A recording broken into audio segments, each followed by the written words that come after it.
It's just funny. Like, I think we've overcorrected so much. Like, there's, where does that fine line end of like respect, and now we're just getting a little crazy. Like, everyone's feelings have to be placated too. I think the guy that was that directed The Hangover, he's like, I'm not doing comedies anymore because you can't do a comedy. Like, comedy was supposed to be stand up, and I have a tremendous amount of friends that do stand up, and I think I've done stand up a couple times, and one of the challenges is like being a sentient person, and like my sense of humor is definitely snarky, and I'll make fun of myself too.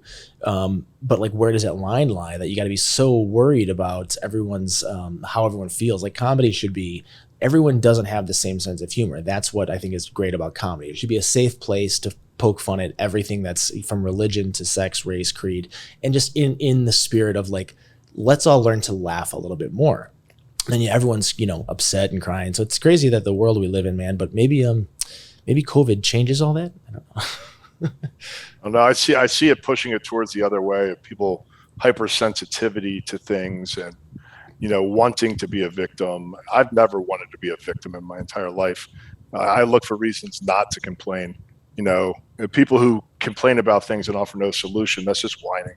Yeah. And that type of mentality is seen as toxic now. And I can't wrap my head around that, because I've been nothing but successful through my entire life with that line of thinking. And it almost depresses me when I think that the next generation won't be, I don't want to say as tough, but as thick-skinned as we were.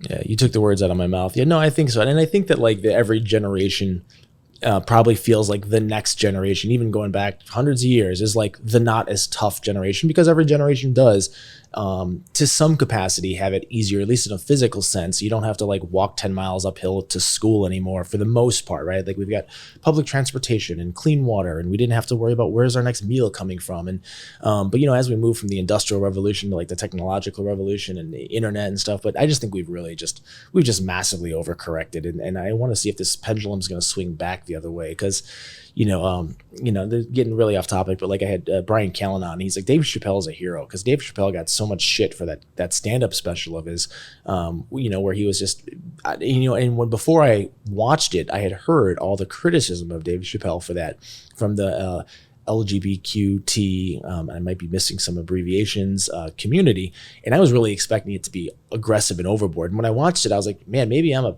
an asshole, but like, this doesn't seem that bad. This was just him talking about his perspective and how he sees things and his own experiences. There's a big difference between standing up for something you believe in and expressing your truisms and putting down other people. Like, I hate the expectation now that you have to do all these things. You have to you have to make sure that everyone in the room is okay with everything you're going to say. You have to make sure that you're dotting I's, crossing the T's. It's like our civil liberties and our brains are getting like confined into this smaller space.